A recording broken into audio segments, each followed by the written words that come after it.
Este podcast é uma produção Reverber.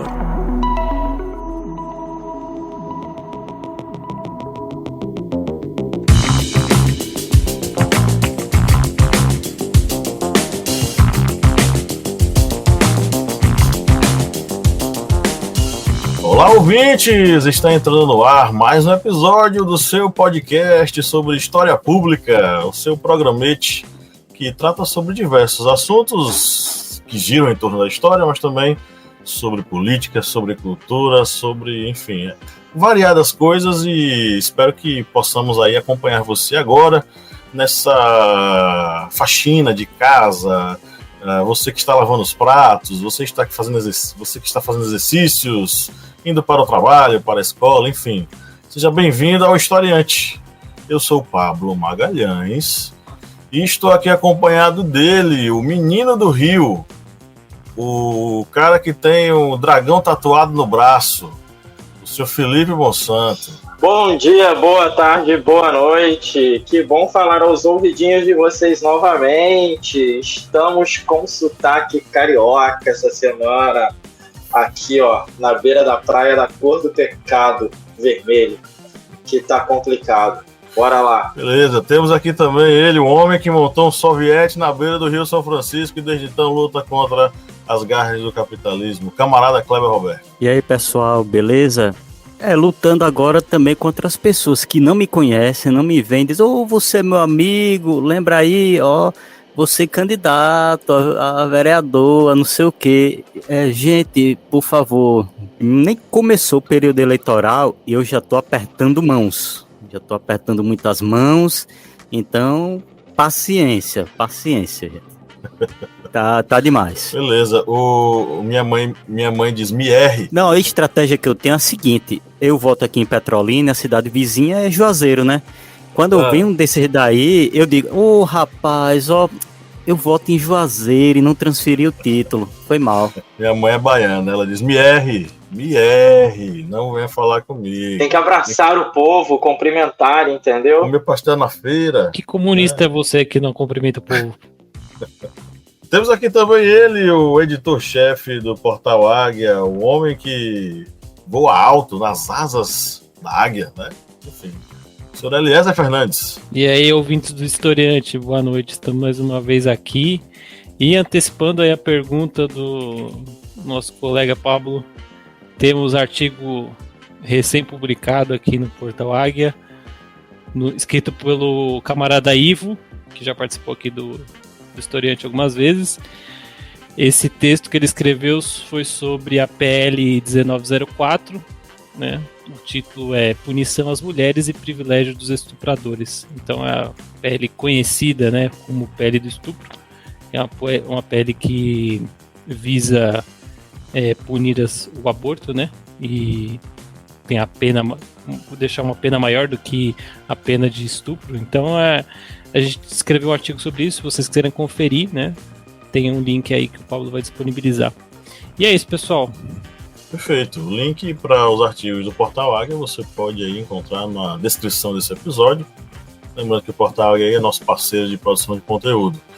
E recebemos aqui pela primeira vez o Josué Kenji. Oi, Josué. Opa, boa noite, boa tarde, bom dia. Saudação, agradeço o convite aí, vamos bater esse papo. Beleza, Josué, para os nossos ouvintes que não lhe conhecem, fala aí um pouquinho sobre você. Bom, eu sou daqui de Bauru, interior de São Paulo.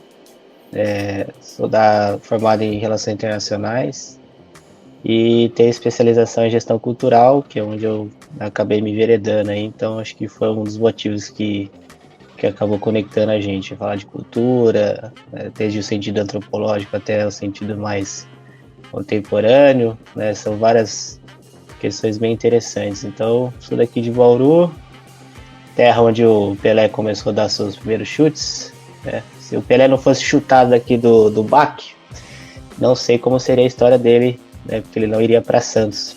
Bauru é bom em chutar talentos, né? Apesar das contradições da vida pessoal do Pelé, por a gente ter chutado ele daqui, ele foi para Santos, né? Foi rejeitado pelo Noroeste. Mas ele deu os primeiros chutes, as bases, né, os fundamentos aqui O bar que hoje é um mercado, um mercado grande aqui de varejo, eles deixaram pelo menos os ladrilhos antigos ali, ou do que o restou de onde ele jogou bola. E, enfim, gosto muito da área de cultura, né? Eu comecei a estudar mais sobre economia criativa no final da faculdade ali, porque estava muito indeciso, não queria trabalhar com comércio exterior, e aí acabei tendo várias experiências e acabou me levando a essa parte de gestão cultural. Então eu faço projetos culturais, trabalho com economia criativa e tal, mas não algo que eu estou começando ainda na carreira. E tenho um background ali, já fui funcionário público, então conheço um pouquinho do funcionalismo público também. Enfim, né, tenho essa breve trajetória na cultura aí. Perfeito, seja muito bem-vindo, a casa é sua, e o convite já está feito para que você possa retornar aqui quantas vezes você puder e quiser, obviamente, né? Estamos aqui hoje reunidos para falar em clima de oração, né? Tem tempo que eu não falo assim. Estamos reunidos em clima de oração para falar sobre o que é cultura. Esse tema foi pensado para ser feito em junho, né? Mas infelizmente as coisas no historiante elas caminham devagar, tem muita pressa. Vamos tentar refletir sobre esse assunto, definir algumas coisas. Mas antes, vamos para a marmota da semana. A curadoria de absurdos de Kleber Roberto. Marmota da semana. Tá cada vez mais difícil, viu? Tá assim, não é por falta de absurdos, é pela quantidade excessiva de absurdos. Mas aqui eu peguei o absurdo mais recente do período da nossa gravação, que ocorreu há 2 dias atrás. O desenrolar ocorreu ontem e hoje. E estou trazendo a notícia aqui do site Na Telinha, que pertence ao grupo UOL, Na Telinha UOL. E o título da notícia é Deboche, com uma pergunta. Emílio Surita ignora desculpas da Jovem Pan após piada homofóbica contra Marcelo Cosme. Gente, sinceramente, foi assim algo que já esperava, vindo desse determinado local, a gente já espera tudo. E aqui na reportagem, Emílio Surita não se pronunciou sobre o pedido de desculpas feito pela Jovem Pan a Marcelo Cosme depois que o jornalista da Globo News foi alvo de uma piada homofóbica no Pânico. Porém, o apresentador começou o programa desta quinta-feira, 25 de julho, de uma maneira diferente e sugeriu mais, entre aspas, cautela em tom de deboche. E aqui a fala do Emílio. Entre aspas aqui, muito boa tarde, meus taxadinhos pelo amor, como é que vocês estão? Tudo bem com vocês? Estamos de volta com mais um cauteloso programa Pânico, pelas espevitadas plataformas da Jovem Pan. Bem-vindos a um programa mais quietinho e cauteloso do que um bicho preguiça, fecha aspas. Ironizou o veterano. O humorista foi criticado nas redes sociais depois de imitar Marcelo Cosme ao vivo e obrigou a Jovem Pan a se pronunciar. E aí vem um pedido de desculpas, aquele pedido de desculpas tradicional que toda pessoa que faz uma cagada emite. Mas aí como eu disse, é absurdo em cima de absurdo, e esse daí é mais um, né, da Jovem Pan, que aí acumula esses absurdos. A Jovem Pan, o programa Pânico declaradamente um programa de direita, né? Eles já deixam isso. A Jovem Pan em si né? A Jovem Pan toda é. Pablo, você está sendo muito cauteloso, dizendo que é direita, né? Eu acho que não é direita. Eu acho que, assim, vai muito mais para o flanco, para a ala, assim, para a extrema, digamos assim. Na verdade, eu acho que eles são os liberaloidezinhos idiotas que ficam lá. É um humor datado, né? Esse humor que eles fazem é um humor datado dos anos 2000. Sim, eu acho que é anos 80. Anos 80 aí. Não, anos 80 aí já é Cacete Planeta. Não, anos 2000, é pior. Um humorzinho datado dos anos 2000, com aquelas piadolas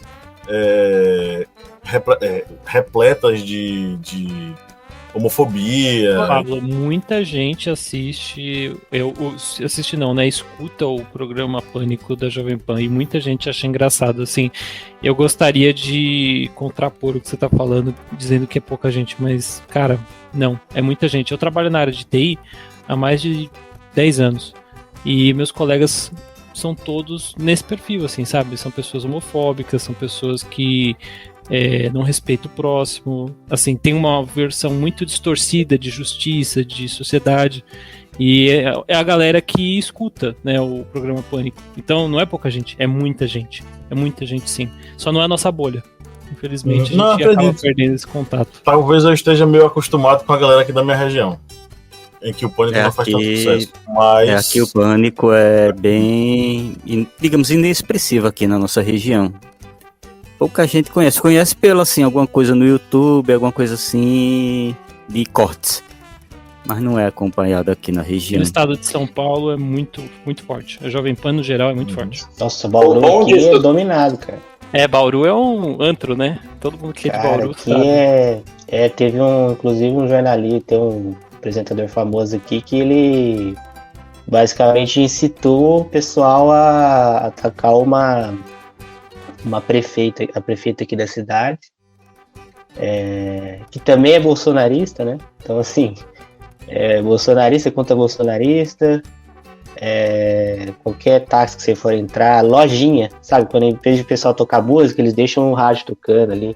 A interior também é bem complicado. Acho que deve ter regionalismo, né? Não sei como que é a distribuição da rádio aí em todos os lugares, mas o estado de São Paulo, eles são bem fortes. A cidade de São Paulo é bem dividida. Eu acho que a gente tem muito progressista aqui em São Paulo.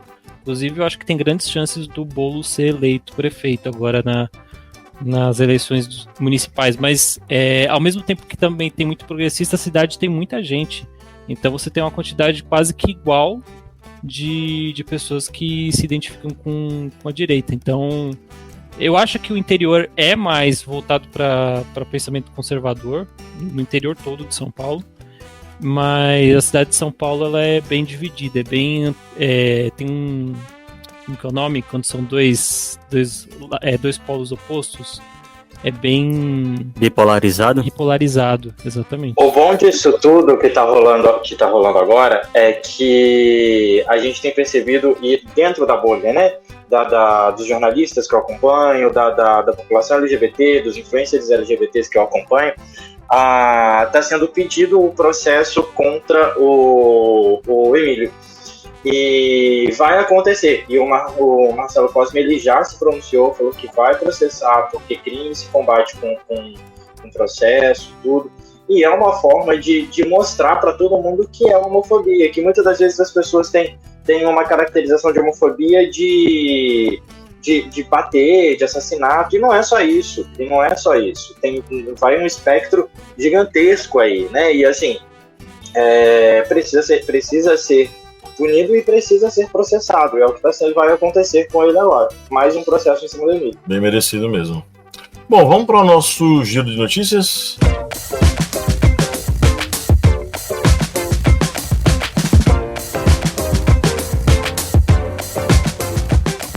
Bem, vamos começando aqui o giro de notícias. Com a primeira aqui, notícia do site Terra.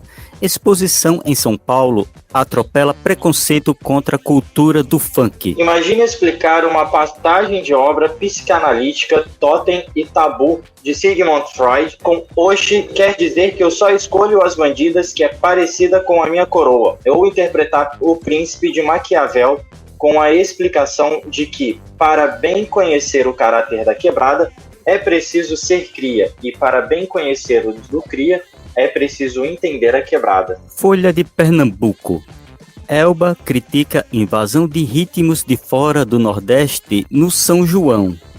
Cada macaco no seu galho. Aqui entre aspas. A cantora paraibana Elba Ramalho, principal atração da abertura do São João Multicultural de João Pessoa, nessa quinta-feira 20, criticou a invasão de outros ritmos na tradição junina. Cada coisa na sua coisa, cada macaco no seu galho, cada dia no seu dia. Mas assume logo que não é São João, que é um festival, comentou a paraibana. G1. Em entrevista, Gabi Amarantos ouve que Tecnobrega não se enquadra ao público elevado da emissora. Rádio pediu desculpas. A cantora paraense Gabi Amarantos, indicada ao Grammy Latino de 2023 com o álbum Tecno Show, compartilhou nas redes sociais situação com a qual ficou desconfortável durante entrevista ao programa Radar, da rádio Nova Brasil FM de São Paulo, na sexta-feira 22/6. Um produtor da emissora teria falado que o Tecnobrega não se enquadrava no padrão de público da rádio. A emissora pediu desculpas em nota à cantora. E para fechar, o povo. João Gomes usa gibão e chapéu de Expedito Celeiro em Grammy Latino. O cantor João Gomes, de 21 anos, escolheu as vestes de vaqueiro para passar no tapete vermelho do Grammy Latino 2023, realizado na Espanha. Indicado na categoria de melhor álbum de música de raízes em língua portuguesa, o cantor levou a marca de Expedito Celeiro para a maior premiação musical da América Latina. O gibão, casaco de couro usado pelos vaqueiros para se proteger dos espinhos e galhos, e chapéu foram elaborados pelo filho de Expedito, o artesão Maninho Celeiro. Trajado de vaqueiro e concorrendo à premiação com o álbum Raiz, o forrozeiro publicou nas redes sociais: descendo e representando o sertão pernambucano, o nosso Nordeste brasileiro. Gibão, chapéu e eu ainda muito conto com o meu Deus, que tá no céu, ressaltou o cantor. Pablo, é com você. Beleza, vamos para o nosso editorial.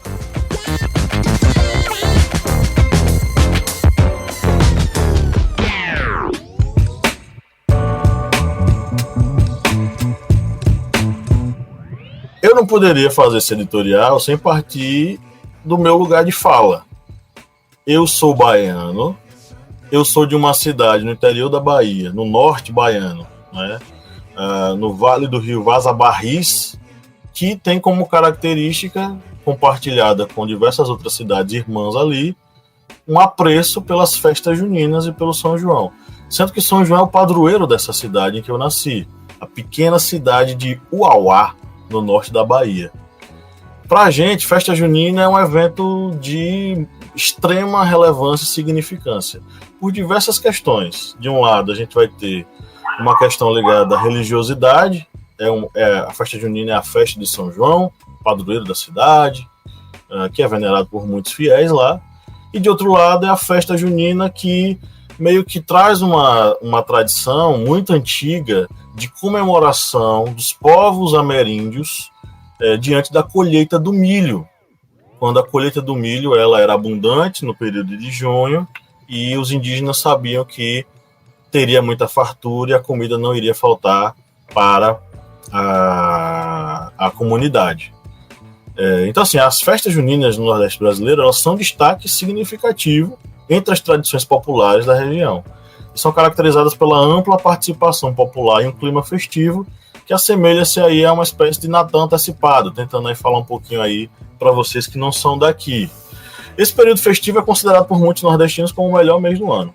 Diferente do Carnaval, que é mais concentrado ali em Salvador e Recife, as festas juninas se espalham por cidades médias e pequenas, ocupando praças de locais como Caruaru e Campina Grande, que disputam o título de maior festejo junino. Na Bahia, meu estado, dos 417 municípios, 244 realizam grandes festas no dia de São João.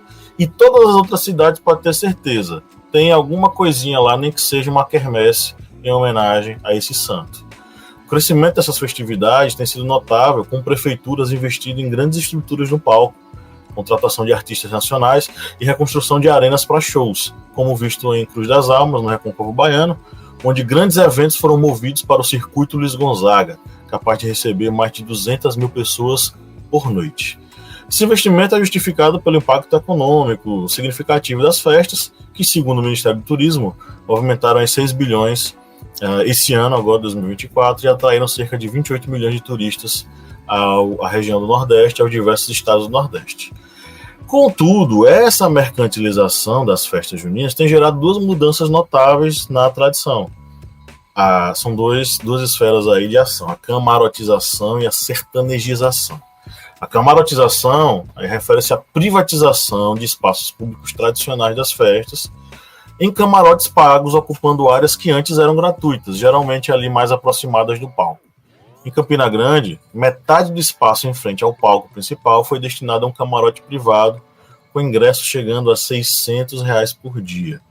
Esse fenômeno também está presente em Caruaru, onde um camarote privado ocupou 50% do espaço em frente ao palco principal. Na Bahia, cidades como Santo Antônio de Jesus, Cruz das Almas, Senhor do Bonfim, Jequié e São Gonçalo dos Campos têm seguido essa tendência, embora ainda não em áreas diretamente em frente ao palco.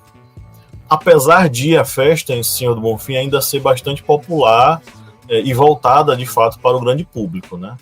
A sertanejização diz respeito aí à predominância de artistas sertanejos nas programações, relegando músicos tradicionais do forró a um papel secundário.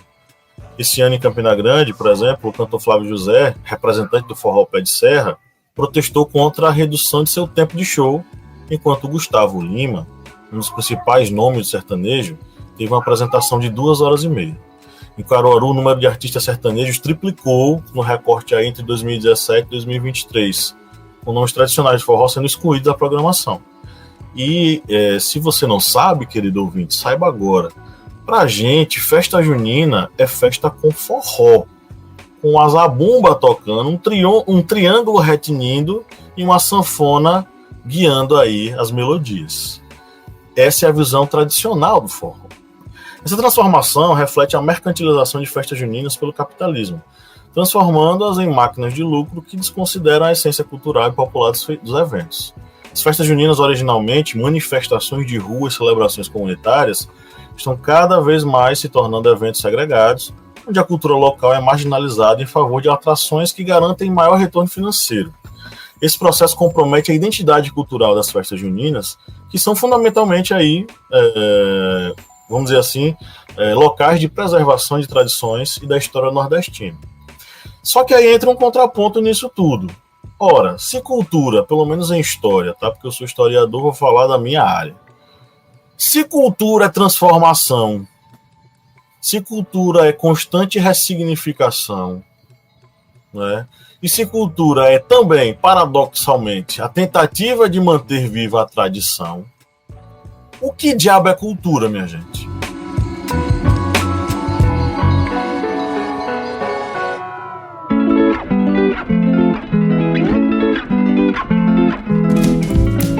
E aí, pessoal, precisamos falar sobre algo muito especial, o nosso financiamento coletivo no podcast Historiante. Isso mesmo, e não poderíamos estar mais empolgados em compartilhar com vocês os benefícios incríveis de se tornar um apoiador do Historiante. Além de nos ajudar a manter o podcast no ar, vocês terão acesso a benefícios exclusivos. Vocês estão preparados para isso? Então segura essa agora. Todos os meses sortearemos livros entre os nossos apoiadores. Mas segura que tem mais. Os nossos apoiadores terão acesso a conteúdos exclusivos, bastidores do podcast, entrevistas inéditas e muito mais. E olha só, tem mais uma vantagem. Ao se tornarem apoiadores, vocês serão convidados a participar do nosso grupo secreto, onde poderão interagir conosco e com outros apaixonados por história. Então, não percam tempo. Apoie o podcast Historiante hoje, através do apoia.se/historiante, através do aplicativo Orelo ou através do Pix Historiante, ou historiante@gmail.com. É isso aí, contamos com o apoio de vocês para continuarmos trazendo conteúdo de qualidade para todos os nossos ouvintes.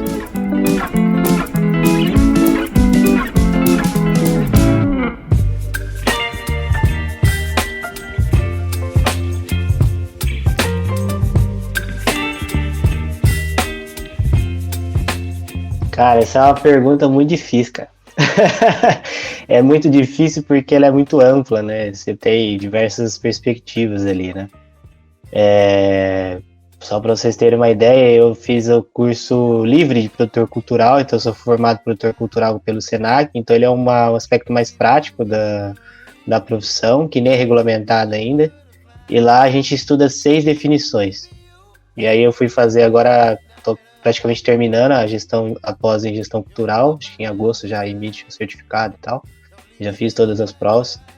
Ali eu já encontrei 18 definições, e eu lembro muito da época de faculdade, a gente estudava bastante sobre, lá no comecinho, né, primeiro ano, já tem a matéria sobre fontes do direito internacional, que era bem legal, que fala da cultura como costume, né, como principal fonte do direito internacional, das leis e tal. E isso tem uma relação muito forte com definição de cultura. Comumente a gente fala sobre sistemas, né, de tradições, de crenças, de símbolos. Se a gente for falar do ponto de vista mais antropológico, é justamente essa manutenção por gerações. Mas aí tem diferentes vertentes. Tem gente que é um pouco mais, vamos dizer assim, idealista, no sentido de romântico, eu diria, né, de manutenção imutável das tradições, das crenças, sem contar as mudanças, o período que a gente vive, as mudanças de comportamento. E por outro lado tem o pessoal que também defende que a gente tenha uma adaptação. Eu acho que eu diria que a cultura é essa forma, né, esse sistema de símbolos, de crenças e tradições que estão em constantes contradições na sociedade contemporânea, principalmente na sociedade que a gente vive, que é totalmente capitalista. Eu vejo um ponto aí transversal do que a gente fala quando tem qualquer tipo de manifestação popular em relação a carnaval, festival de São João, festa de São João, o festival de Parintins também está passando por isso. Então eu diria que a cultura é esse sistema de códigos, símbolos e crenças que nos coloca nessa constante discussão sobre o que é a cultura e o papel da cultura frente à construção de visão de mundo. Eu acho que assim como a gente estuda bastante em relações internacionais, o costume é muito importante na construção das leis, né, do direito internacional, da forma como a gente vive no mundo, a parte da cultura poderia ser mais algo local, né, como que as pessoas de determinado grupo, e a gente pode inclusive imaginar aqueles diagramas de Venn, que nunca é um ponto só isolado, porque quando você choca duas culturas, né, como o exemplo que foi dado ali sobre o funk com os filósofos e tal, você vê que já existe uma mudança de visão de mundo. Eles trazendo a perspectiva da periferia em relação aos pensamentos filosóficos que, antigamente, né, um dos primeiros modelos de financiamento à cultura eram os mecenas, que eles queriam o quê? Eu vou financiar a alta cultura, que é uma cultura que ele se intitula alta cultura, que é uma forma de se impor em relação à visão de mundo das pessoas que eram ali do chão, ali as pessoas que eram mais pobres, que não estavam nas chamadas altas classes, né? E aí, do ponto de vista mais criativo, mais lúdico, a cultura é tudo aquilo que a gente cria a partir da criatividade, do coletivo, e isso ele muda de acordo com o contexto, com a época. Eu acho que até mesmo o zeitgeist da época muda bastante, porque a gente tem tendências, tem coisas que vão e vêm. Eu gosto muito da cultura popular e eu vejo que assim, o Brasil ainda tem muita dificuldade em criar políticas públicas que sejam capazes de fazer frente, né, ao capital para que isso não seja absorvido. Eu já vejo esse movimento acontecer no Festival de Parintins, por exemplo, porque ele usa um modelo de financiamento que valoriza grandes empresas que usam de grandes recursos. Já existe uma camarotização desses espaços também, eu não sei como que é, mas eu sei que os ingressos são caros, eu acompanhei, fiquei aqui passando vontade de ir, mas assim, estava inviável. E aí, só para finalizar, eu vou indicar um artigo que o Pablo estava falando sobre essas questões de São João, que eu achei bem interessante, que eu não conhecia, sabia a relação com o milho, mas não sabia com tantos detalhes. É um artigo do Guilherme Varela, que ele é um pesquisador do direito da área cultural. Então tem um artigo dele da USP, que chama assim, Direito à Folia, o direito ao carnaval e a política pública do carnaval de rua na cidade de São Paulo. Então ele faz todo um resgate histórico também, e sob o ponto de vista, justamente esse a marca. Eu até pensando, será que eu falo a marca aqui? Nem precisou, né? E aí é um artigo bem interessante para a gente ver que isso está acontecendo em todos os espaços, em vários âmbitos diferentes. Enfim, eu estava lendo esses dias, eu fui uma viagem para São Paulo numa celebração de 20 anos da política pública Cultura Viva. E aí eu estava sem livro para levar e eu peguei um aqui do Celso Furtado. Que o Celso Furtado ele criou a Lei Sarney, né?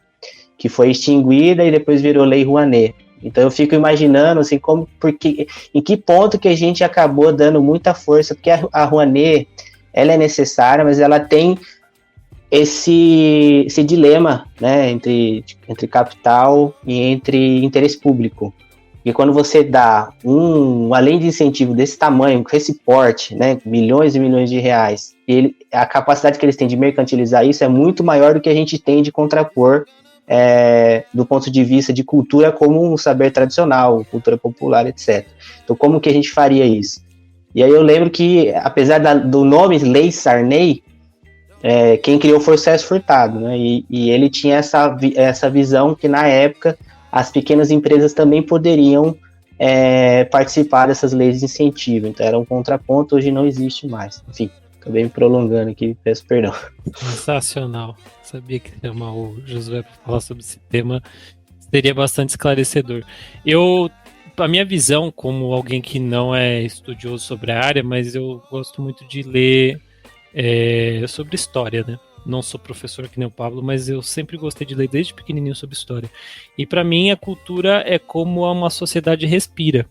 Muitas pessoas dizem que a definição de arte é como uma sociedade se expressa. Para mim a cultura é como ela respira, como o oxigênio vai para dentro dessa sociedade. Porque a cultura não se nega, né? A cultura é popular. Você, assistindo a abertura das Olimpíadas, você vê manifestações das culturas dos países nas delegações olímpicas, né? Você vê a forma como as pessoas se portam, as roupas, as atitudes e comportamentos em relação ao festival.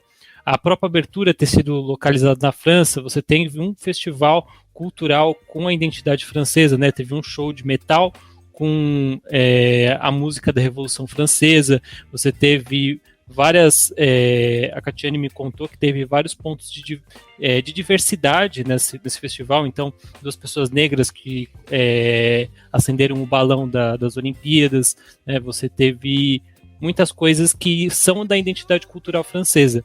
A França pode ser um país que foi colonialista, foi explorador, mas dos países europeus é um dos países que mais se expressou como revolucionário, né? Até a Revolução Francesa diz muito sobre isso, né? Foi uma das primeiras revoluções que depois da monarquia. Então, para mim, cultura é isso, é como a sociedade se expressa, né? Se expressa não, como ela respira, e aí isso se traduz, né? Através da arte, através da música, através de várias coisas. Por isso que a cultura é tão ampla, né? Como o José falou, existem, ele já falou de até 18 definições diferentes de cultura, então cultura não é tão simples de se especificar, mas é muito fácil de ver. Por exemplo, aqui em São Paulo, se você quiser saber sobre a cultura paulistana, né, a cultura paulistana é uma mescla, né, de várias culturas de imigrantes que vieram para a cidade de São Paulo. Então você pode ir para o bairro da Liberdade para conhecer as feirinhas que tem ali, você pode ir para o centro de São Paulo, conhecer os museus, você pode ir para os parques, por exemplo, o Parque Ibirapuera. São Paulo tem uma cultura única também, que muitas pessoas vêm para cá, às vezes elas acabam achando que aqui é só Faria Lima ou Avenida Paulista, né, o centro econômico do Brasil. Mas não é só isso, né? São Paulo também tem muita cultura. E em relação ao que aconteceu com o Flávio José no São João, eu acho que essa questão da mercantilização do São João é algo um tanto quanto inevitável, né? Porque, como a gente já debateu em outros episódios, o setor do agro dentro do Brasil, ele tem muito dinheiro e tem um plano, né, de fazer com que eles continuem no poder, né, continuem tendo influência na política e na sociedade. E a principal forma de expressão cultural do agro é o sertanejo. Inclusive, existe a criação de um termo chamado agronejo, e esse agronejo, nas letras das músicas, defende o agro, literalmente defende o agro. Então, quando você tem muito dinheiro, né, investido, você consegue fazer o que você quiser. Então até um festival tão consagrado como é o São João acaba sendo influenciado por causa dessa mudança. O Pablo ele perguntou o que é cultura, né? E tem muito uma questão eu vejo muito a cultura como uma colcha de retalhos, né? A cultura ela vai muito além do festival, da festa. A gente tem a questão das tradições, tem a questão das comidas típicas. A gente tem muito isso. Enquanto o Pablo ele lia o editorial, eu fiquei pensando muito na cultura mineira, que é onde eu sou mineiro, eu cresci em Minas Gerais, morei até meus 21 anos em Minas, voltei algum tempo atrás, e a tradição mineira ela é muito forte, principalmente na questão alimentar, na questão de costumes, né? E isso flerta muito com o que o Pablo falou da questão da tradição, dos grupos de folia, de festa de São João, de festa junina, festa julina, e me contrapôs também a questão da alimentação em Minas Gerais, da tradição da alimentação, né? E isso é uma coisa que move muito uma questão econômica. No sul de Minas, a gente tem uma rede, e aí é bem interessante isso, que eles mantêm a tradição da construção de alguns tipos de alimentos, como pão de queijo, como feijão, como doce de leite. Toda essa parte de alimentação mineira, de tradição mineira, tem uma indústria que move isso. E isso eles pegam muito, essa é uma cooperativa, esse grupo de cooperados, eles pegam muito uma questão de manter as tradições com pequenos produtores, para manter a tradição deles, para poder manter o que é construído ali, e também manter, por exemplo, o tacho, que é um tipo de tacho que é feito, a tradição da alimentação, a tradição de como é processado, e também pensando de uma forma tecnológica e de uma forma mais contemporânea de produção e de qualidade. Então eu acho que assim, cultura tem muito essa questão do retalho, né? Tem a alimentação, tem as festas, tem as músicas, a música que toca em várias regiões do Nordeste, né? Diferente nas diferentes regiões, é diferente do que vem aqui para o Sul, para o Sudeste, é diferente do do Centro-Oeste, por aí vai. Então eu acho que vai muito perguntar o que é cultura. Para mim é muito uma colcha de retalhos. A pergunta de Pablo foi bem assim complexa, porque a resposta vai ser gigantesca. Porque o que foi falado até agora, realmente, a cultura é algo muito complexo. E dentro dessa complexidade, as pessoas podem até acreditar que o que é cultura, e aí, a partir desse ponto, querer muitas vezes elitizar a cultura, que é um dos problemas que a gente acaba tendo muito, principalmente, a gente vê em nossa sociedade, muito esse negócio de uma cultura superior à outra. Isso não existe, isso faz parte exatamente desse preconceito, muitas vezes que está até fazendo parte do racismo estrutural, de querer indicar que existe uma cultura superior. Como a gente trouxe aqui, por exemplo, no Giro de Notícias, aquela primeira notícia, o funk. O funk faz parte da cultura visual, musical, vai fazer parte de várias partes da cultura, porque quando a gente fala também de cultura, o que é cultura, muitas pessoas levam também apenas para o que é cultura e acabam achando que é a tradição, ou muitas vezes achando até mesmo que a cultura é o folclore, as lendas, os provérbios, os ditados, essa tradição muitas vezes que é uma tradição oral de passar alguma memória, algum, digamos, conhecimento oralizado, por exemplo, dentro da tradição. Sendo que o folclore e a tradição vão estar inseridos dentro da cultura. Ou seja, vocês aí vão vendo que a cultura é um negócio amplo, é um negócio muito grande, é um negócio que, se fôssemos contextualizar aqui, seria um podcast aqui de horas. Mas o que a gente pode dizer dessa cultura, o que é cultura? Cultura vai ser, vou dizer assim, é o que forma a sociedade a partir dos seus próprios conhecimentos e, principalmente, sem essa distinção de elitização cultural. Ou seja, a cultura, ela não vai existir a cultura superior, a cultura da elite. Isso não existe, porque a cultura vai englobar todos esses, digamos, vou pegar até a fala do Felipe, que foi muito assertivo, vai fazer parte dessa, vai ser uma coxa de retalhos de conhecimentos da sociedade. Até pegando o gancho aqui rapidinho do Kleber, eu vi um vídeo hoje no TikTok do influencer negro Rafael Ferreira falando sobre identidade cultural. E me fez refletir bastante sobre isso, porque ele pegou um comentário de um dos seguidores do canal dele, da página dele, e o cara, um homem negro, falando assim, no Brasil acham que negro tem que ser da macumba, ser de esquerda, gostar de feijoada, etc, etc, e hoje em dia o negro pode ser o que quiser. E aí o Rafael, ele, durante o vídeo, ele fala, cara, eu entendo o seu posicionamento, e eu acho que sim, a pessoa preta pode ser o que quiser. Só que se você não entender seu passado, sua identidade cultural, como ela é, você vai sair perdendo em relação a outros grupos étnicos. Porque se você for ver, por exemplo, os judeus, eles abraçam o seu conteúdo cultural, sua identidade cultural e levam isso para frente de uma forma muito séria. Então, se você é judeu, você abraça sua religião, sua forma de vestir, sua forma de se comportar e leva isso para todos os lugares que você vai. Os japoneses fazem isso, os chineses, vários grupos étnicos. E essa forma de abraçar suas tradições, sua identidade cultural, é o que torna, às vezes, esses grupos mais fortes. Aí o que ele fala, você pode ver qualquer grupo desenvolvido, europeus, considerado desenvolvido, né? Europeus, asiáticos no geral, todos eles têm essa identidade cultural bem forte.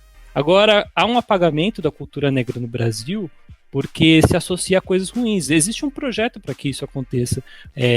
A macumba, fala-se macumba, mas na verdade o candomblé, a umbanda, é considerado do demônio numa cultura cristã majoritariamente, que o Brasil é um país majoritariamente cristão, então você, como pessoa negra, você não quer ser associado ao demônio. A música preta, no geral, você vê que tudo isso é associado com coisas ruins. E só uma pessoa que realmente conhece e se identifica com as suas raízes na África consegue entender que isso não é ruim. E aí você começa a levar isso de uma forma como apoio mesmo, porque a sua cultura faz parte de quem você é. Você consegue se identificar. Então, os grupos minoritários no Brasil, os indígenas, as pessoas pretas, os nordestinos, pessoas os LGBT no geral, todos têm uma cultura que, quando você abraça a cultura e você é abraçado pela comunidade da sua cultura, você se sente mais forte. Então eu acho que me fez refletir bastante esse vídeo, porque eu nunca tinha parado para pensar nesse sentido. Por que tem muitas pessoas... Eu conheço, tem muitos amigos negros que não se identificam com a cultura negra e eu nunca parei para me perguntar o porquê. E hoje em dia, né, após refletir sobre isso, eu consigo entender. Existe todo um projeto, né, um plano para que essas pessoas não se orgulhem da sua herança cultural. Sim.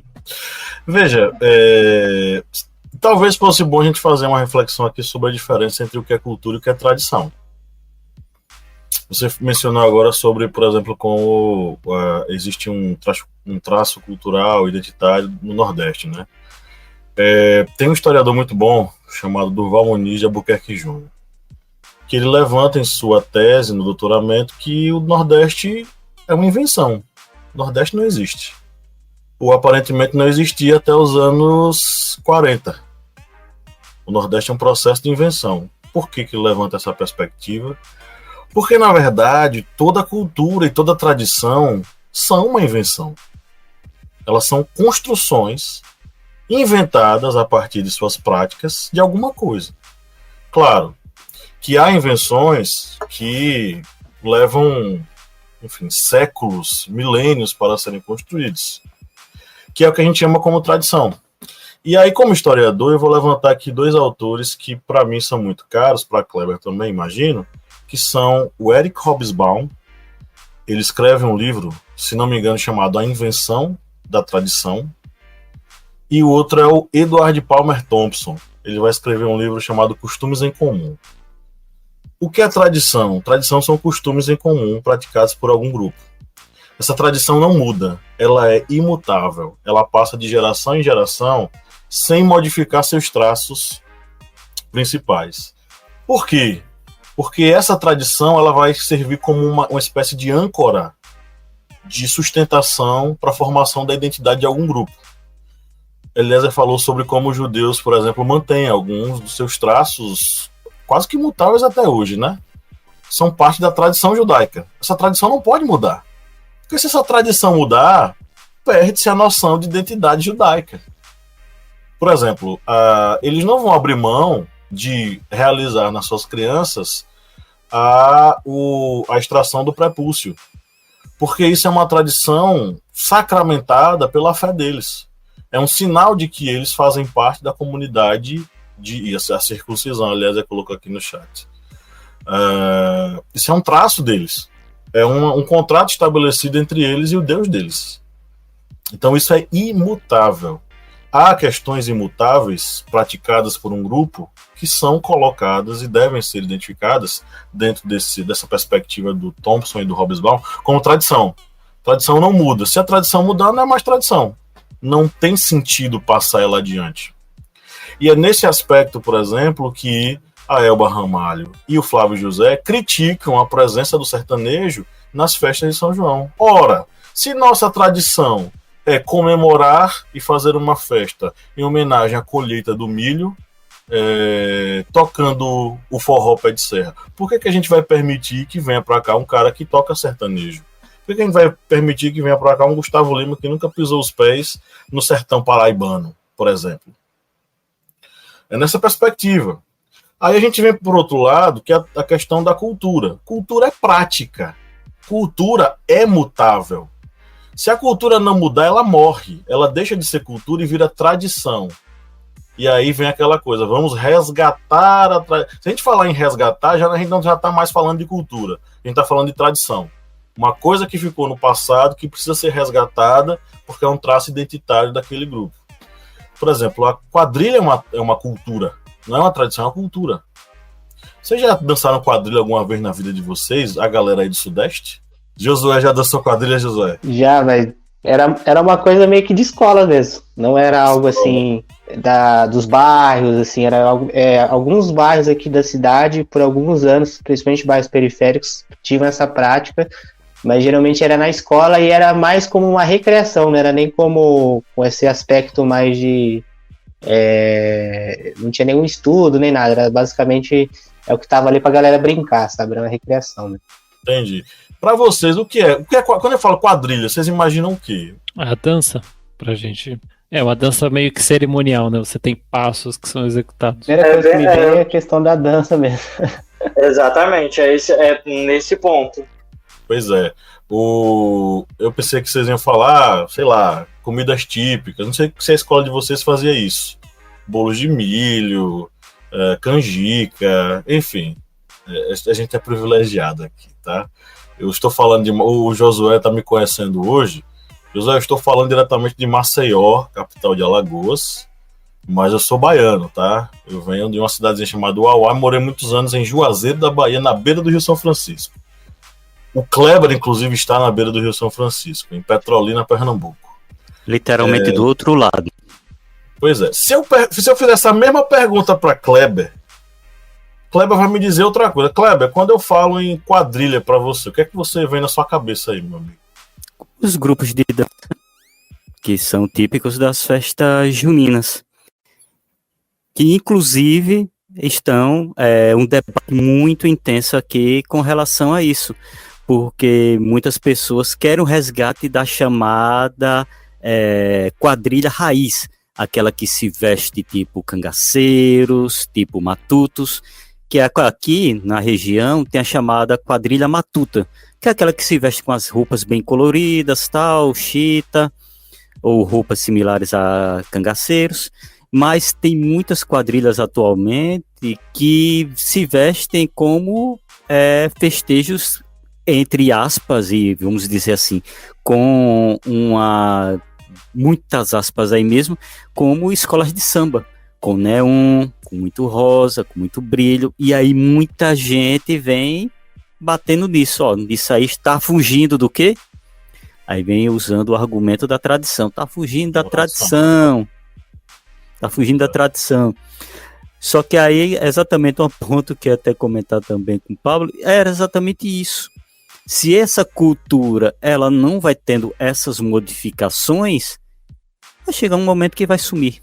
Vai virar a tradição que tem que ficar o tempo todo sendo resgatada. Eu até botei aqui no nosso chat privado, aqui no Nordeste existem os chamados trios pé de serra. Eu não sei se vocês aí no Sul-Sudeste conhecem, mas Pablo aqui já sabe, é o forró tradicional, vamos dizer assim, um forró tradicional, vamos botar aí, entre aspas também esse tradicional, que é zabumba, aquele umbumbo, que se leva assim a tiracolo, o triângulo e o sanfoneiro que muitas vezes canta, ele toca sanfona e canta. Esse seria o trio pé de serra, que é o forró pé de serra. E se vem muito essa fala do vamos resgatar os trios pé de serra. Por quê? Porque tá virando tradição.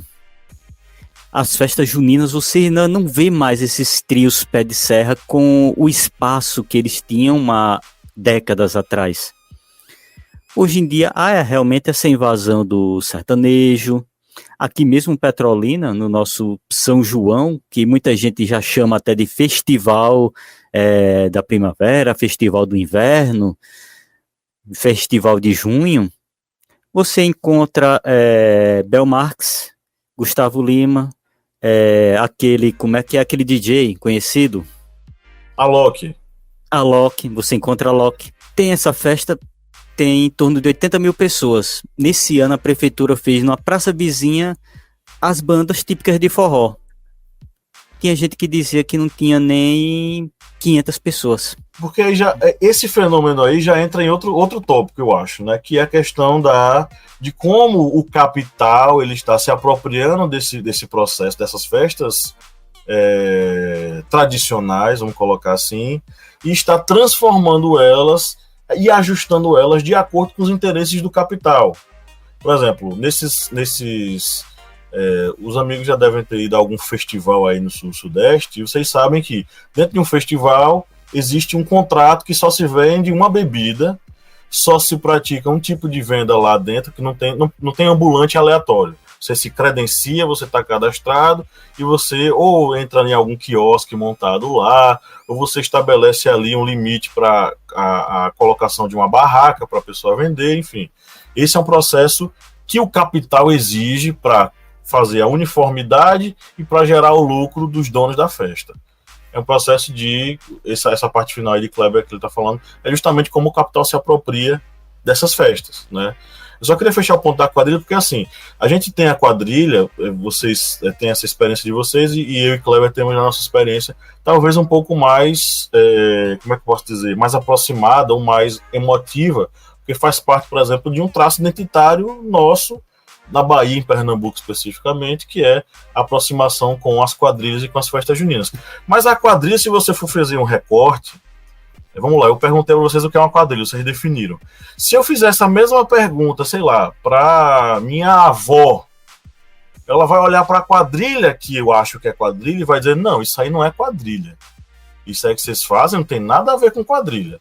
Quadrilha era aquilo que a gente dançava na minha época, que a gente vestia a nossa melhor roupa e ia para a praça da cidade fazer a dança lá da gente e comemorar, enfim, o festejo de São João, ia brincar e tudo mais. E aí, se a gente fizesse a mesma pergunta para um brasileiro do período colonial, especialmente aquele brasileiro afrancesado, ele vai dizer que não, isso aí não é quadrilha. Primeiro que essa música está errada. Quadrilhas não eram dançadas ao som de forró. Quadrilhas eram dançadas ao som de música clássica. Porque quadrilha é uma coisa francesa. Foi trazida para o Brasil pelos franceses e introduzida na corte portuguesa aqui. Inclusive, a gente usa termos até hoje na quadrilha que são termos franceses, né? Vocês vocês lembram dos comandos de quadrilha, minha gente? Vocês não lembram não, né? Eu lembro só do Anarrier. Alavantu, Anarrier. Nossa, na minha época então já era totalmente deturpado, então, porque era cada coisa assim. Eu posso estar confundindo, mas quando fala do Olha a Cobra, o que é? Não era quadrilha? Também. Era também. isso. Olha a cobra. Não é brincadeira. É mentira, tem essa questão aí. Era mais nessa linha, assim. Esses termos da quadrilha, pelo menos a nossa aqui, tipo Anarrier, são termos franceses, tá? Então Anarrier, na verdade, é Anarrier. Anarrier é o termo que utilizado em francês significa para trás. Então existia um chefe de quadrilha na França, um chefe de quadrilha. Eu tô falando quase de um bando aqui de assalto a banco. Existia um chefe de quadrilha que dava comandos para as pessoas, geralmente 3 casais que dançavam de acordo com o que esse mestre dizia. Então, quando ele dizia en arrière, ele estava pedindo para os casais irem para trás. En arrière, para trás, não é? Aí tem outro que é Alavantu, que a gente fala até hoje aqui, que é en avant tout. En avant tout, que é francês também. Esse en avant tout é todos para frente. E aí vai toda a quadrilha para frente. E outro que é mais fácil, que é o balancê. Quando fala balancê, quando o mestre fala balancê, é para que os casais comecem a dançar e se movimentar ao longo do salão.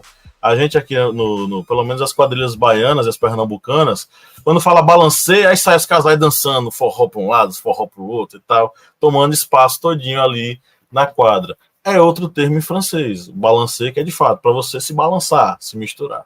Então, são todos termos franceses da quadrilha que veio para cá.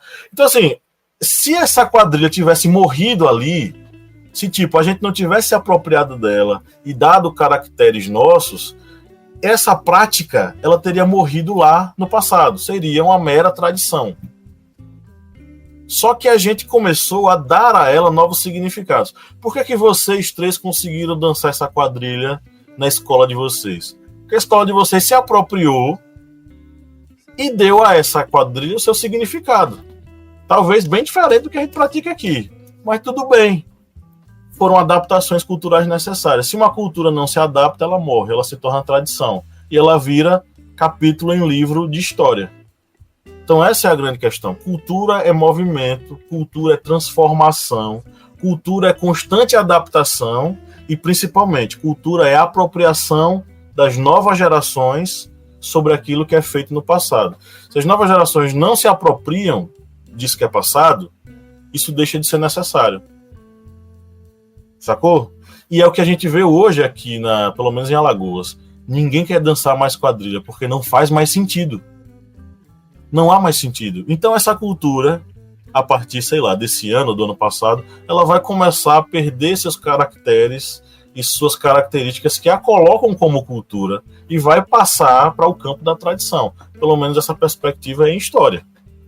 E vai se perder em algum momento da vida deles, né? Então, cultura é transformação. Está em constante prática, como diria Marx. Cultura é praxis, é prática. É constante transformação, constante apropriação das culturas das gerações mais recentes. Né? Eu queria, antes de falar o que eu vou falar, eu queria fazer uma correção, porque quando eu falei sobre minorias, eu citei os negros, os nordestinos e os LGBT, só que eu não gosto de usar o termo minoria, porque conversando com a Catiane a gente fez uma reflexão que na verdade é um termo que não corresponde à realidade, né? Porque os nordestinos não são minoria no Brasil, os LGBT também não, e as pessoas negras também não são minoria. Então, esse termo está errado. Eu acho que vale mais identificar como grupos, né? Grupos que em muitas instâncias sofrem preconceito, né? Por questões que a gente debate em outros momentos aqui no podcast. Mas eu queria que o Josué falasse, agora no finalzinho, sobre o Sistema Nacional de Cultura. Ele escreveu um artigo para a gente no portal. Eu só queria que você explicasse assim rapidinho, Josué, o que é o Sistema Nacional de Cultura e a importância dele como política pública para o Brasil. Bom, para resumir, o Sistema Nacional de Cultura ele é o que é o SUAS e o SUS, só que da cultura. Então, é uma aplicação de políticas públicas estruturantes nos territórios. Então, a partir desse ano, já existem pontos de contato que você pode estreitar laços entre o governo federal, o governo estadual e o governo municipal. O Ministério da Cultura vai lançar um programa agora no segundo semestre em parceria com o Instituto Federal do Rio de Janeiro, que são os agentes territoriais da cultura. Então a ideia é sistematizar e aproximar as políticas públicas em todas as esferas. Então todos os municípios vão possuir, eles precisam aderir. Então o município ele não é obrigado a fazer parte do Sistema Nacional de Cultura, mas ele não vai ter acesso a uma série de facilitações, né? Uma delas são as questões das políticas de incentivo, né? Não são as leis, por exemplo, que eu tinha citado, como a Rouanet, a PROAC. Na verdade são leis de repasses que vão direto para o município, como a Lei Paulo Gustavo, a PENAB, a Política Nacional Aldir Blanc. E é uma forma de estruturar e sistematizar essas leis para facilitar, porque no Brasil a parte de cultura ainda ela é muito, como que eu posso dizer, as políticas não são estruturantes e fica muito a cargo do município adaptar ou não uma política pública. E é onde que essas forças que regem a cultura da cidade, por exemplo, você pega alguém que é do sertanejo, se a cidade não faz parte do Sistema Nacional de Cultura, qualquer tipo de edital que for lançado na prefeitura para que as pessoas possam acessar esse recurso, um recurso público, ele pode estar sujeito a essas disputas de poder. Então o Sistema Nacional de Cultura ele é muito importante para estruturar as políticas públicas, para que elas se tornem perenes, né? Que sejam políticas públicas de Estado mesmo, né? Que não vão ser passados de governo para governo, políticas de governo. E tem um outro detalhe que, né, que cada município ele vai precisar ter o chamado CPF da cultura, que é o conselho. Então o conselho ele pode ser deliberativo ou consultivo. Quando o conselho é deliberativo, tudo que é relacionado a leis do município, da cultura, qualquer tipo de lei, precisa passar pela aprovação desse conselho. E esses conselhos são formados por pessoas da sociedade civil, fazedores de cultura. Então você vê que há uma equiparação maior entre o poder da sociedade civil e o poder público, e uma proteção também à iniciativa privada, que às vezes esquece se apropriar desse recurso. Os planos, né, de cultura dos municípios, então os municípios e os estados vão ter que ter planos de cultura para 5, 10 anos, discutidos em conferências municipais e estaduais de cultura, ou seja, chama a sociedade civil para discutir esses planos. Quem aprova esses planos em plenárias são os munícipes, os cidadãos que são impactados e que fazem cultura. E o F, né, do CPF, que é o Fundo de Cultura. Então, os municípios eles vão ter mecanismos ali para não depender apenas de repasses do governo federal e estadual. Então, eles vão ter repasse de imposto, lei do bem. Então, eles vão conseguir criar novas formas de financiamento. E ele é muito importante para chegar no território, pensando na questão do SUS, né? A gente tem municípios, no estado de São Paulo, está numa situação um pouco, está menos pior, vamos dizer assim, que tem municípios que têm Secretaria de Cultura, mas tem muitos municípios pequenos que são departamentos, eles não têm secretaria, né? O que dificulta você aplicar as leis de repasse, a questão da aprovação. Então o Sistema Nacional de Cultura, ele assim, com um pouco de atraso, ele infelizmente foi o último a ser implantado, apesar das dificuldades, tem as suas vantagens, o SUS também, né? Então, como uma forma de estruturar a cultura como um bem, aí puxando ali para a frase do Gilberto Gil, que eu acho que tem muito a ver com o que a gente está falando hoje, né? O Eliezer falou sobre cultura, aquele que a gente respira. Na hora eu já lembrei que eu achei muito legal essa consolidação, né? Que o Gilberto Gil, quando ele era ministro da Cultura, ele falou assim, cultura é ordinária, ela é necessária, e ela tem que estar na mesa de todo brasileiro, então ela é como arroz e feijão. E qual que é o impacto disso, né? Isso até encontra ali ressonância no que o Kleber falou sobre a questão da alta cultura e baixa cultura, e o que o Felipe falou que existe também na gastronomia, né? Ele é mineiro, o pessoal falava muito de alta gastronomia, e tem um cara sensacional no YouTube, que ele tem um canal no YouTube que chama Baixa Gastronomia, que é uma contraponto a essa visão às vezes muito eurocêntrica, ou até mesmo racista, sobre a gastronomia. Então, resumindo, o Sistema Nacional de Cultura é o SUS da cultura, e ele é fundamental para que essas políticas que existem agora, PENAB, Lei Paulo Gustavo, elas não se percam sem ter uma base dessa construção que equipara o poder da sociedade civil na tomada de decisão com o poder público.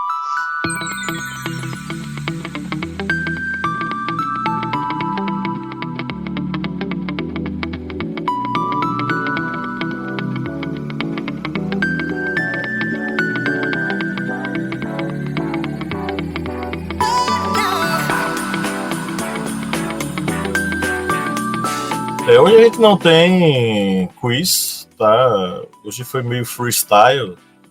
O Felipe tá de férias. Eu tô meio morto aqui esses últimos dias. Enfim, hoje não tem quiz. Tem curiosidade, Sofro Felipe? demais nesse episódio. Eu sofro demais nesse programa, gente. É muito triste. Até quando não tem, eu sofro. Mas vamos de curiosidade. Você já usou a expressão pé rapado? Já usei. Já usou? Já usaram com você? O Eliezer tá apontando o dedo assim, acho que ele sabe essa, hein? Eu já ouvi essa definição, eu sei qual que é essa curiosidade, mas a minha memória é muito ruim, eu esqueci. Mas quando você falar, eu vou lembrar. Complementa aí, Felipe. Complementa aí. Você já usou essa frase? Não, já. Todo mundo já. Todo mundo não. Todo mundo é muita gente. Não, em algum momento a grande maioria já usou. O que é que pé rapado significa? E de maneira pejorativa muitas das vezes, né? E o que é que pé rapado significa? Explicar que tem uma pessoa que não tá... que ela não tem dinheiro, que ela não tá sem grana, é pobre. Beleza, o Eliezer disse que tem a resposta. Fala, Eliezer. Não, eu não tenho. Eu sei que eu já ouvi essa curiosidade, mas eu não consigo lembrar. Mas manda o aí. Josué sabe. Ó, eu não sei a origem, mas tem alguma coisa a ver com barro? Eu desconfio, eu tenho uma desconfiança, mas tem a ver com sujeira.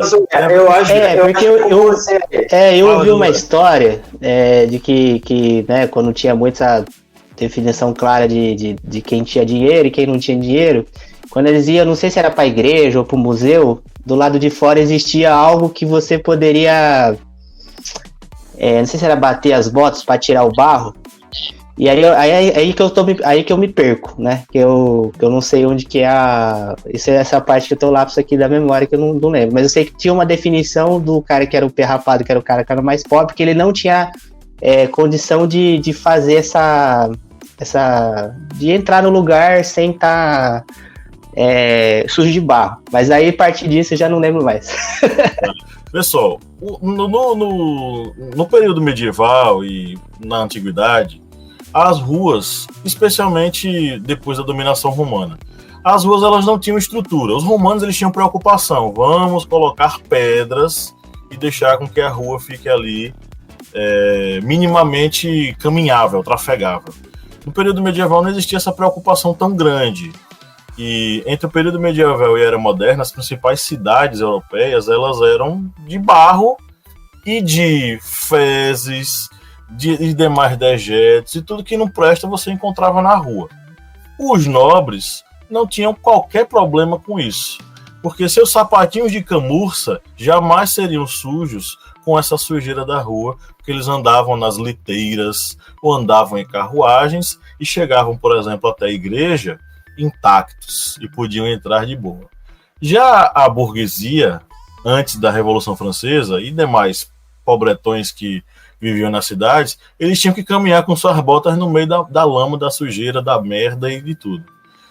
E, ao chegar no ofício da igreja, eles não poderiam simplesmente chegar e entrar de vez. Eles tinham que raspar os seus pés em estruturas metálicas do lado de fora da igreja, para que, depois de raspar esses pés, eles pudessem entrar sem sujar o interior dos prédios religiosos, porque seria um grandíssimo desrespeito entrar com os pés sujos na igreja, né? Então sai daí a origem do termo pé rapado. O Josué foi direto na mosca, só não conseguiu concluir. Mas é isso que era isso. Eu tava com a ideia aqui. Eu falei, eu tenho alguma coisa a ver com limpar o pé. Só que aí eu falei, não, eu não lembro exatamente o que era. O Josué, ele lembrou uma parte, eu não lembrei nada. Aí agora que você falou... Cara, não, pra você ver que minha memória é ruim, porque eu fui no final do ano passado pra Belém, e aí eu visitei o Museu Municipal. Eu já esqueci o nome. Museu não, o teatro. O teatro da cidade, ele desde a construção, ele foi construído em cima de um cemitério. Teatro da Paz? Era um nome bem genérico, assim. E lá, ele, na escada tem... Essa parte eu não tinha lembrado. A escada ela tem a parte camurça e a parte do meio tem o ferro, que é onde acho que aí os nobres subiam já com barro do jeito que tava mesmo, tudo sujo, né? E acho que aí a parte lateral, ao contrário. Os nobres entravam, o sapatinho de camurça deles estava limpo. Os nobres entravam de boa. Tá, não, então acho que eles iam pela parte camurça, então. E a parte que era o ferro é o pessoal bater pra sair o barro.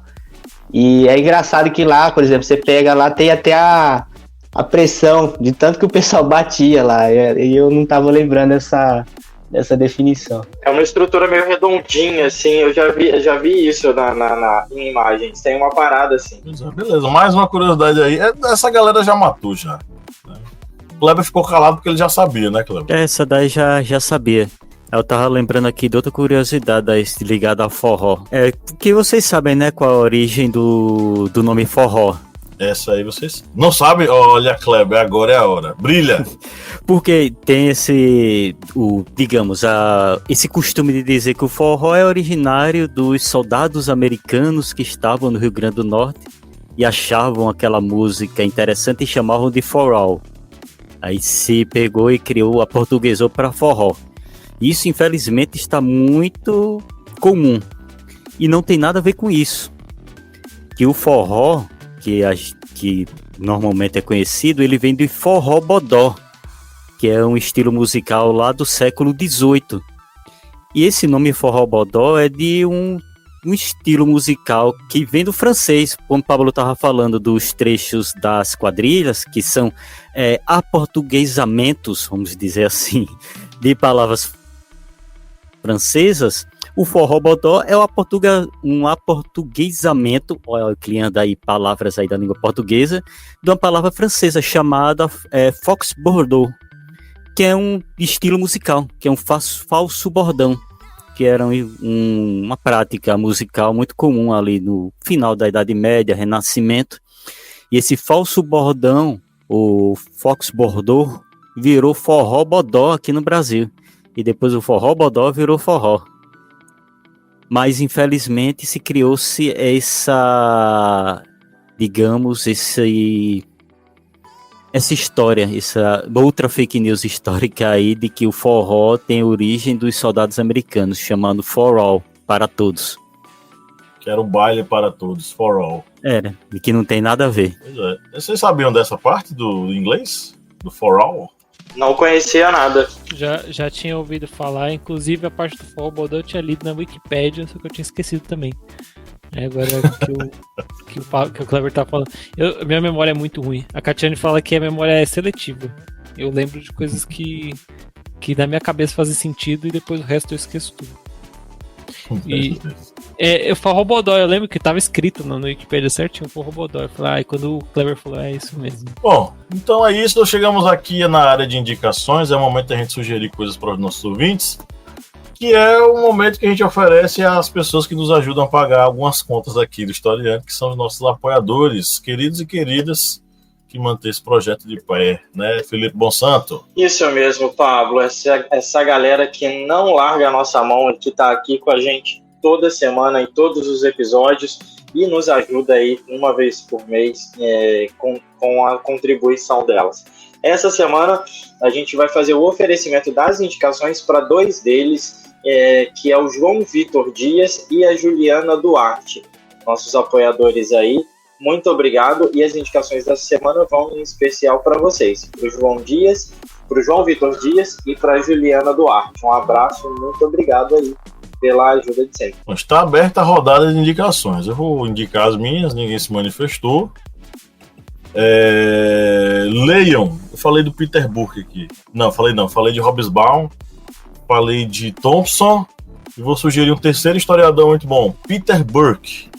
Ele escreveu um livro chamado Hibridismo Cultural, onde ele vai tratar uma série de conceitos como cultura, tradição, identidade e hibridismo cultural a partir de uma perspectiva histórico-historiográfica, tá? Então, é um livro muito bom. Seria bacana que você tivesse aí, você que gosta de cultura, estudar sobre cultura. Leia esse livro, tenha na sua cabeceira, para que você possa se aprofundar na perspectiva histórica sobre o que é cultura, sobre o que é tradição, enfim. E vou sugerir que vocês ouçam para nossa playlist.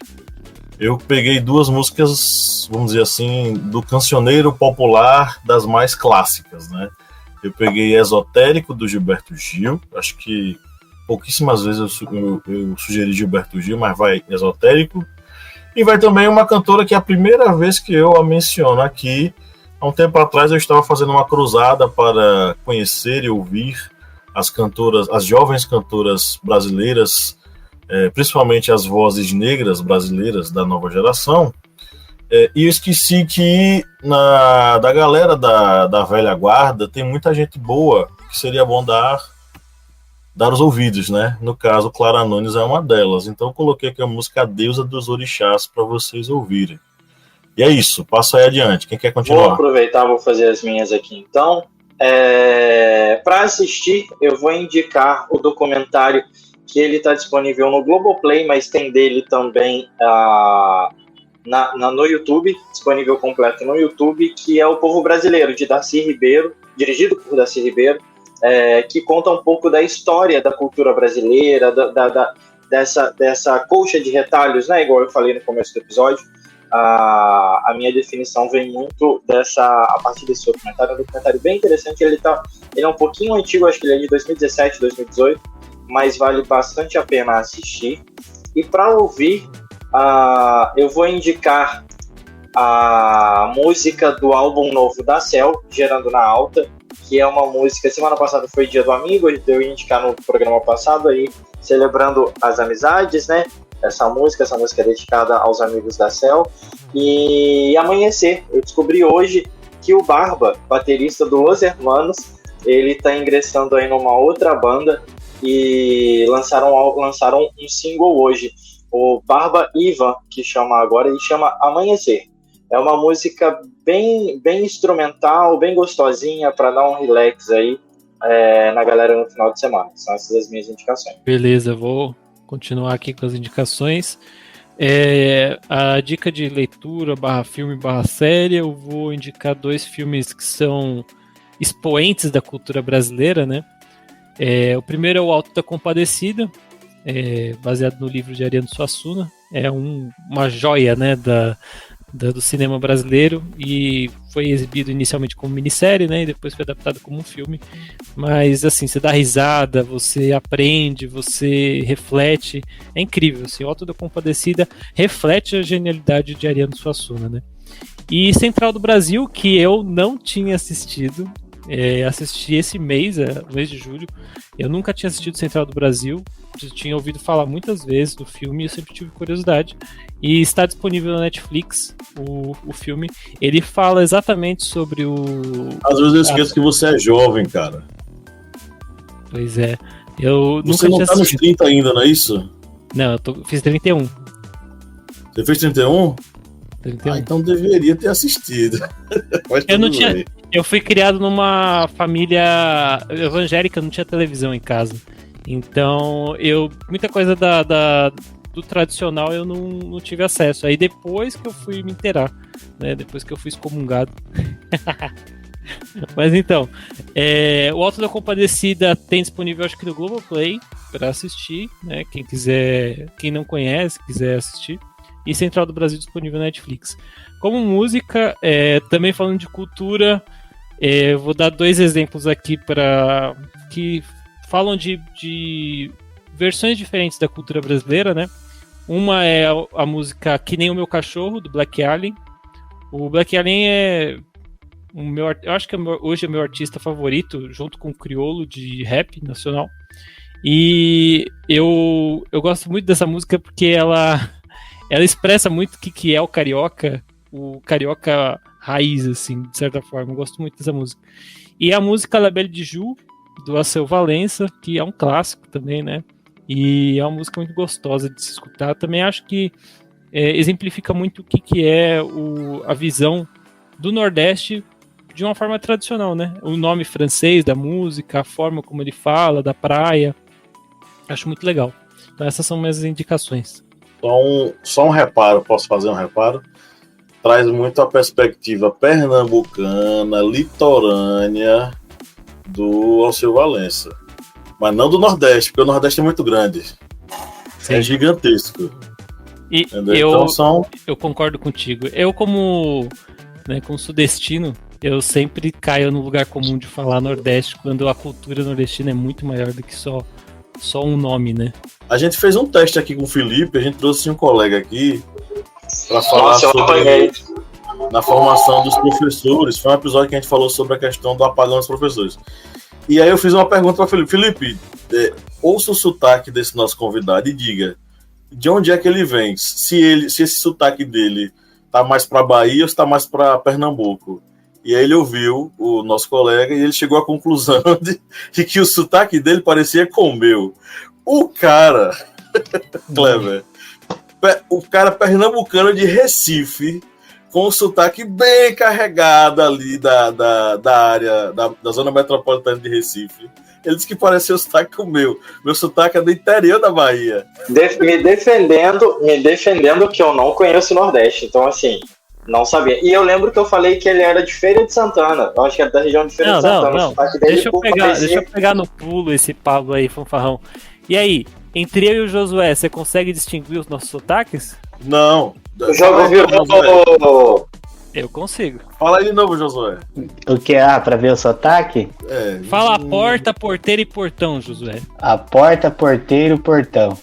O Josué é o paulista do interior e você é o paulista da capital, é isso? Exatamente. A você forma fala de portão. Falar...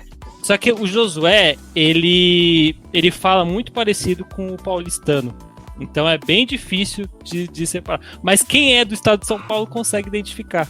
Porque cada região do estado de São Paulo fala diferente. A Catiane, que é da Baixada, fala de uma forma diferente. O Josué fala de uma forma diferente. Eu tenho colegas que moram na parte norte lá do estado de São Paulo, lá perto de Minas, também falam de uma forma diferente.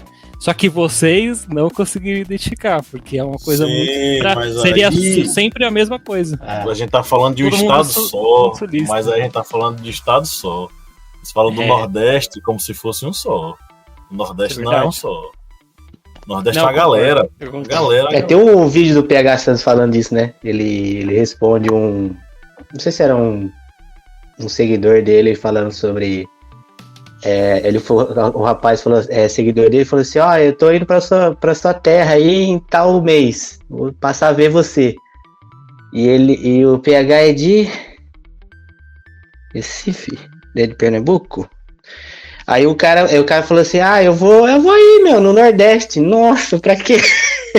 Aí ele ia para um estado que era assim, 3 estados de distância, sabe? Era quase indo pro lado norte. É o mesmo que você dizer pra mim, Pablo, eu tô indo aí lhe visitar, tô indo aí no Nordeste. Aí você desembarcar em São Luís do Maranhão, que fica uma caralhada de distância aqui de Maceió. É o PH Santos que analisa filmes? É ele mesmo. Ele é do Ceará. Agora eu acho que é Fortaleza. Acho que é Fortaleza. Ceará. Mas Felipe disse, o cara é de Feira de Santana. O sotaque dele parece com o do Pablo. E na verdade o cara é de Pernambuco, ele é recifense. E ele tem mais proximidade com o Kleber, que é de Petrolina, Pernambuco, do que comigo, que sou de Uauá. Não, me corrigindo, né? Me defendendo. No dia ele ainda falou, você ainda falou comigo que ele fala oxe, ele falou oxe, alguma coisa assim. Mas ele fala. Eu falei assim, eu falei assim, parece muito com um amigo meu, que é de Feira de Santana e fala oxe, por isso que eu falei da Bahia. Eu fui por esse caminho aí. Meu amigo, Feira de Santana, quase 1.000 quilômetros de Recife, amigo. Tentativa-erro. O que é que tem a ver Feira de Santana? Não, amigo. Pablo falou de Recife, é diferente. Aqui mesmo a gente tem o nosso vice. Em Recife, que é o mesmo estado, é vice. O Nordeste, assim, o Nordeste é um grande misturado de cultura. É outro país. Sim, a gente tava em que parte mesmo? Era Eliezer que tava... Agora... Josué. Aí depois Josué sou eu. A indicação de livro do Milton Santos, Por uma Outra Globalização. Para além do recorte ali das globalizações, acho que o ponto de relação que a gente falou hoje é a crítica que ele tem sobre a indústria cultural. É bem interessante que é como que dura, né, a crítica dele até hoje. Na verdade, pode manter a mesma, um livro de 2000, pouco próximo da morte dele, mas que é bem atual. E de música é a de um parceiro meu aqui de Bauru, o José Rusmon, a música chama Tamarindeiro, mas pode pegar a playlist dele do show Baiano Tietê, que são várias canções que ele tem ali, canções autorais, que ele é de Santa Maria de Vitória, da Bahia, se eu não me engano, é Bahia, né? Santa Maria de Vitória. E essas músicas contam um pouco da história da migração interna, da confluência de rios ali, Rio São Francisco, Rio Tietê. Ele é baiano e veio morar aqui em Bauru, então ele traz um pouco dessa. Então ele tem o Tamarindeiro, tem o... Bahia mesmo, né? Urutau, cara. E, assim, eu sou baiano e não conheço. Então, assim, a Bahia é gigantesca, tá? É o gigante. E aí é legal que esse tamarindeiro ele tem um pé de tamarindo na casa dele e ele reencontrou, né? Depois de vários anos ele foi visitar lá Santa Maria de Vitória, visitar os parentes. Depois de vários anos ele encontrou uma carranca antiga que tinha, né, uma carranca e um barco e perto ali tinha essas referências que ele usa ali na música, o tal, o próprio tamarindeiro e tal. Então é algo mais local. Bem, vou dar minhas indicações aqui. Uma delas, eu acho que Pablo conhece até demais aqui, que é o livro de Mikhail Bakhtin, A Cultura Popular na Idade Média e no Renascimento. Acho que a gente leu demais esse livro. Leu e releu 300 milhões de vezes na graduação. Isso. Que esse livro, Bakhtin, ele vai analisar toda a cultura popular nesses dois períodos. Aí vai as manifestações populares, festejos, assim, as obras de ironia, cômicas, no caso, literatura, escritos. Um trecho aqui que a gente leu muito foi exatamente o capítulo 1, que é de Rabelais e a história do riso. E esse livro, assim, digamos, você vai estar vendo coisas que nem acredita que poderia ter ocorrido nesses períodos, mas são, digamos, a obra que abre muito, assim, o horizonte para quem quer estudar um pouco mais sobre a cultura na Idade Média e no Renascimento, principalmente Idade Média, porque quando eu digo assim, vai abrir esses horizontes, que a gente sempre pensa em Idade Média, soturna, todo mundo sisudo, praticamente uma cultura sem riso, que aqui a gente vai ver que não é bem assim, através aqui do nosso Bakhtin.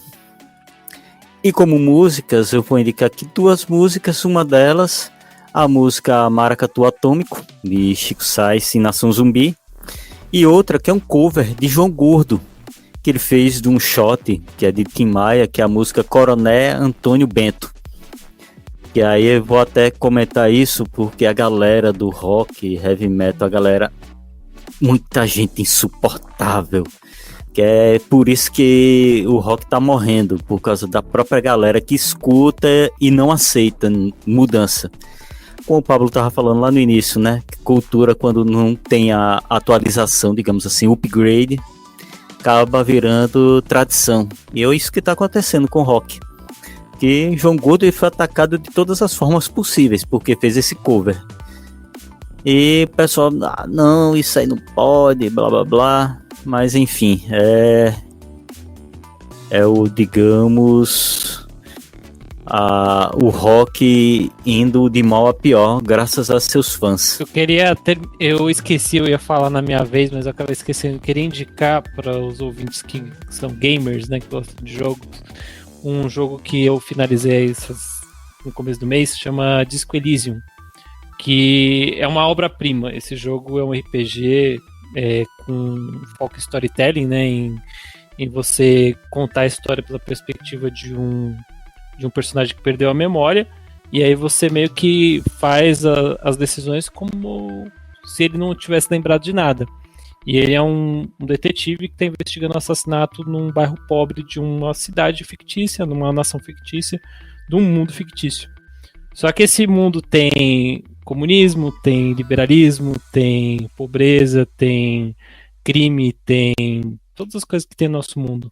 É um mundo muito realista. E esse jogo me fez refletir sobre muita coisa, porque a forma como é conduzida a história dele faz você pensar sobre muitas coisas, sobre perda, sobre luto, sobre uso de entorpecentes, sobre a forma como as pessoas veem crime e autoridade, sociedade no geral.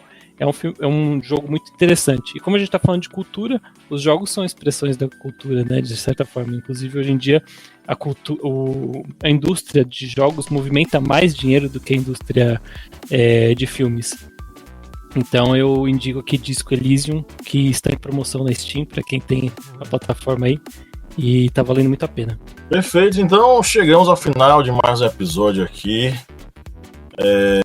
Josué, meu amigo, muito obrigado pela sua presença. Foi um prazer enorme recebê-lo aqui em nosso podcast, viu? Eu que agradeço o convite. E estamos à disposição aí, se precisarem. Foi um papo bem legal. Gostei bastante da troca, né? Você vê que como muda a geografia, muda o background ali de estudos, e todo mundo trouxe uma contribuição muito legal, assim, que eu saio daqui enriquecido e bem animado. Inclusive, vi ali nas recomendações, já vou anotar, deixar tudo salvo aqui. Algumas aqui eu já acompanho, mas principalmente da leitura ali, eu acho que pra galera que tá assistindo também agradecer. E é isso, cultura é essa transformação, né? E a gente não pode deixar a peteca cair. A cultura no Brasil passa por um momento, eu diria, importante, muito também por conta que a água bateu na bunda, né, na pandemia. A gente tem uma certa dificuldade ainda de aprovar algumas políticas públicas, mas eu acho que com o Sistema Nacional de Cultura e com essa virada ali de chave de governo, até diria, a gente tem uma chance de manter algumas bases ali para a gente fazer cultura, para que... É engraçado, né? A gente, só para finalizar aqui, toda vez que tem um regime autoritário, uma das primeiras vítimas é a cultura, né? Porque quando você não tem cultura, você não tem o senso crítico, você não tem o poder de imaginação, você não tem como ter esperança da criação de uma nova realidade fora daquilo que a gente vive, que muitas vezes é dura, né? Eu vejo muita gente que a gente trabalha com cultura, mas isso foi, celebrou, é o único momento que eu tenho assim, de fuga da realidade que eu vejo, que era muito pesada, às vezes não suporta a minha própria existência, então ser forte. Então a gente traz esse tema que vocês trouxeram aí, é muito legal, muito importante. Então, agradeço a Eliezer pelo convite, agradeço o Pablo, o Felipe, o Kleber também, prazer que eu mesmo não trabalhando na área, eu saio daqui muito, muito feliz pelo papo. Perfeito. Amigos, abemos o podcast. Abemos. Subiu fumaça branca. Sabemos. Subiu fumaça branca. Fumaça branca. Temos mais um episódio na cota e eu queria agradecer a você que nos ouviu até agora, a você que tá aí coladinho com seus ouvidinhos, ouvindo até o finalzinho, cada episódiozinho. Saiba que é para você que nós produzimos este programete com muito suor e muitas lágrimas, tá? Então é isso, um grande abraço e no 3 vamos dar o nosso tchau coletivo. 1, 2, 3, tchau! Tchau!